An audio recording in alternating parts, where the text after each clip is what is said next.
अस्सलाम वालेकुम वरहमतुल्लाहि वबरकातुहू। प्यारे बच्चों, जमात नहम की तारीख़ी निसाब से हमने पिछले लेक्चर में अक़वाम मुत्तहिदा इस सबक से मुताल्लिक़ काफ़ी सारी मालूमात हासिल कर चुके हैं। अक़वाम मुत्तहिदा के मुताल्लिक़ हमने उसकी ज़िम्मेदारियाँ, उसके मुख्तलिफ़ शोबे, उसकी तश्कील और तश्कील के से मुताल्लिक़ जो शोबे हैं, उनके काम, उनकी ज़िम्मेदारियों को हमने बखूबी समझने की कोशिश भी की है। तो हम मज़ीद आगे समझेंगे और इसके जो बक़िया नुकात हैं उसको समझने की कोशिश करेंगे। हाँ, तो हमारा जो अगला नुक्ता है वो है नए हज़ारे के तरक्याती मक़ासिद। देखते हैं हम कौन कौन से मक़ासिद हैं। अक़वाम मुत्तहिदा के रुकन ममालिक ने 2000 में एक जगह जमा होकर, यानी 2000 में एक जगह जमा होकर नए हज़ारे की तरक्याती मक़ासिद को तय किया।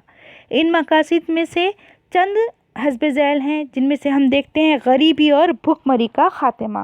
गरीबी और भुखमरी का ख़ात्मा करना, इब्तिदाई तालीम की सहूलियात मुहैया करना, ख़वातीन को ख़ुद कफ़ील बनाना, कमसीन बच्चों की शरह अमवात को कम करना।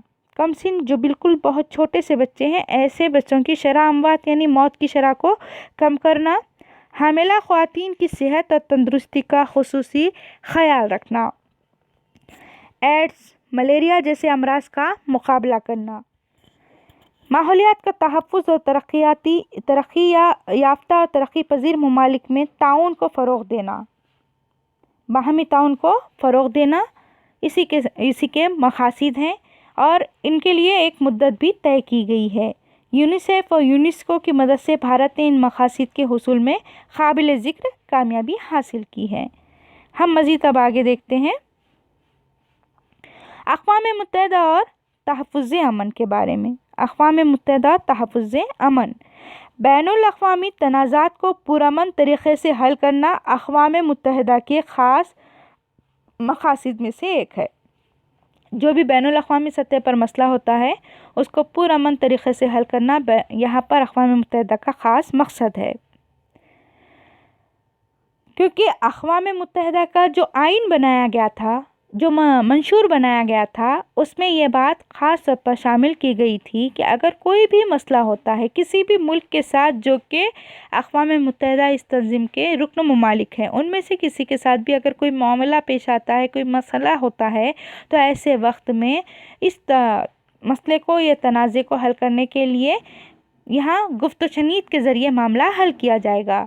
जिन ममालिक के दरमियान तनाज़े हो उनकी मर्ज़ी का सालिस तय करना, मुनसिफ़ाना तरीक़ा इख्तियार करना, तनाज़े के हल के लिए मुनसिफ़ मुक़र्रर करना या ज़रूरत पड़ने पर फ़ौजी कार्रवाई करना और दोबारा तनाज़ा रूनुमा ना हो इसका ख़याल करना। अब देखिए, एक बात बताई गई, सालिस तैयार करना यानी कि बीच का रास्ता जो होता है ना, उसको तय करना। यानी कि दो ममालिक के दरमियान अगर किसी बात को लेकर तनाज़ा चल रहा है, मसला चल रहा है, तो ऐसे वक्त में दोनों को मद्देनज़र रखते हुए, दोनों के मसलों को मद्देनज़र रखते हुए दरमियानी रास्ता इख्तियार करना और उस हिसाब से फ़ैसला सुनाना। और इसी के साथ साथ आइंदा यानी मुस्तक़बिल में भी किसी किस्म का कोई मसला ना हो उसका भी ख्याल रखना। ये तमाम बातें मंशूर में शामिल थीं। जदीद अहद में इंतहा पसंदी, नस्ली और मजहबी रसाकशी की वजह से इंसानी तहफ़्फ़ुज़ को ख़तरा लाहक हो चुका है। अभी भी ये मामला सामने है हमारे। इंतहा पसंदी, नस्ली और मजहबी रसाकशी, आपस में एक दूसरे के साथ इंसानी तहफ़्फ़ुज़ ख़त्म हो चुका है, जिसकी वजह से इंसानी जान को, इंसानी तहफ़्फ़ुज़ को ख़तरा लाहक है। इसकी वजह से अक़वाम मुत्तहिदा के अमन आलम के तहफ़्फ़ुज़ की ज़िम्मेदारी को ज़्यादा अहमियत हासिल हो गई है। जंग ज़दा इलाक़ों और दोबारा तशद्दुद का शिकार ना हो और जल्द से जल्द हालात जो है मामूल पर आ जाएं, इसके लिए अक़वाम मुत्तहिदा हमेशा कोशिश में लगी रहती है। मसलन स्कूल शुरू करना, अवाम में इंसानी हक़ूक़ के मुतालिक़ बेदारी पैदा करना, इसके साथ साथ समाजी, माशी और सियासी सहूलियात मुहैया करना, जैसे बहुत सारे ऐसे मामले हैं जो अक़वाम मुत्तहिदा अपने तौर पर हल करने की कोशिश करती है मेम्बरान के ज़रिए। इंतख़ाबात मुनक़िद करवाना वग़ैरह, ये अक़वाम मुत्तहिदा सिर्फ़ और सिर्फ अमन व सलामती को सबसे ज़्यादा अहमियत देकर काम करती है। इसके बाद हमने जो देखना है अक़वाम मुत्तहिदा के हवाले से वो ये है کہ اقوام متحدہ کا تحفظ امن، دیکھیے یہاں پر ایک تصویر، ایک پک بتائی گئی ہے، ایک تصویر بتائی ہے، پکچر بتائی گئی ہے آپ کو، جس میں ہندوستانی امن فوجی کے بارے میں بتایا جا رہا ہے کہ فوجی کس طرح سے امن و امان کے لیے کارروائی کرتے ہوئے نظر آتے ہیں۔ تو آئے ہم دیکھتے ہیں کہ جنگ زدہ ممالک میں مستقل طور پر امن و امان قائم رکھنے کے لیے یہاں پر صحت مند اور مثبت ماحول سازی کا کام مختلف سرگرمیوں کے ذریعے کیا جاتا ہے۔ مختلف پروگرام لیے جاتے ہیں جس کے تحت امن و امان قائم رکھنے کی کوشش کی جاتی ہے۔ یہاں پر کوشش کی جاتی ہے کہ جنگ کو روکا جائے، اگر کہیں جنگ کا معاملہ پیش آتا ہے تو وہاں فوری طور پر جنگ کو روکنے کی کوشش بھی کی جاتی ہے اور دوبارہ امن و امان کے راستے پر لانے کی بھی کوشش کی جاتی ہے۔ جنگ زدہ جو ممالک ہیں وہاں پر تحفظ دینا، امن قائم رکھنا، سیاسی سلامتی قائم رکھنا اور ساتھ ہی یہاں پر مدد بھی دینا، جو جنگ میں پریشان ہو چکے ہیں یا جنگ میں جن کا نقصان ہوا ہے، ایسے لوگوں کی مدد کرنا۔ بین الاقوامی امن و سلامتی کی دنیا بھر میں کوششیں کی جاتی ہے اور اسے قائم رکھنے کے لیے اقوام متحدہ مختلف سرگرمیاں انجام دیتی رہتی ہے۔ اس میں درج ذیل عوامل بھی مددگار ثابت ہوتے ہیں، جیسے عملی طور پر امن قائم رکھنا صرف یہاں پر کتابی شکل میں یا آئین کے ذریعے ہی یہ مقاصد درج نہیں کیے گئے ہیں، بلکہ اس کے لیے عملی طور پر بھی کام کیا جاتا ہے۔ تحفظ امن کے لیے مختلف طریقوں پر عمل کرنا تاکہ امن و سلامتی کو صحیح طریقے سے قائم کیا جا سکے اور بقائے امن کی بھی کوشش کرنا۔ تو آئے ہم اس سبق کا آخری جو نقطہ ہے اس کو سمجھیں گے۔ اقوام متحدہ اور بھارت کا کیا کردار ہے اس تنظیم کے تحت دیکھنا ہے۔ اقوام متحدہ کے قیام سے قبل جو مختلف اجلاس ہوئے ان میں بھارت نے شرکت کی۔ جب اقوام متحدہ بنانے کی بات چیت چل رہی تھی، جب طے پا رہا تھا کہ ایک تنظیم چاہیے سلامتی کے لیے، امن اور سلامتی کے لیے، اس وقت بھی بھارت پیش رہا ہے اور بھارت کی ہمیشہ یہی رائے رہی کہ اسلحہ کی روک تھام کی جائے، آزادی دی جائے، نسلی امتیاز جیسے مسائل کو حل کیا جائے۔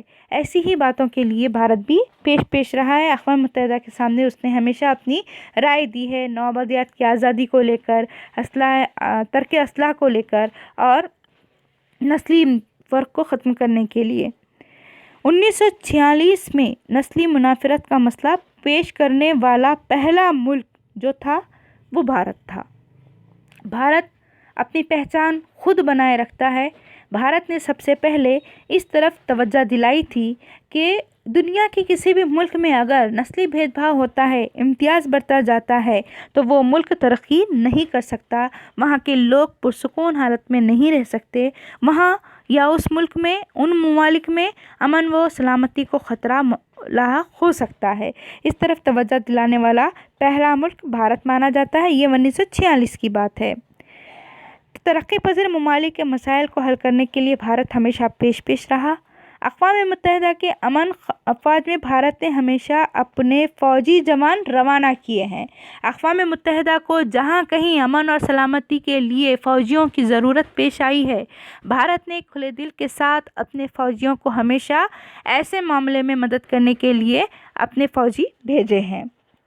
بلکہ بھارت نے امن فوج میں خاتون فوجی بھی روانہ کیے تاکہ خواتین کے ساتھ کسی طرح کی کوئی زیادتی نہ ہو، ان کو بھی صحیح وقت پر صحیح طرح کی سہولتیں نصیب ہو سکے یا میسر ہو۔